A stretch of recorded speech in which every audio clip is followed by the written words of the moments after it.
میں ثابت ہوگا۔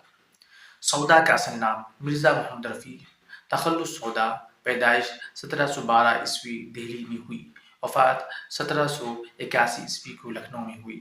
والد کا نام محمد شفیع، یہ پیشے سے سوداگر تھے، انہی کی طرف نسبت کرتے ہوئے سودا نے اپنا تخلص سودا رکھا تھا۔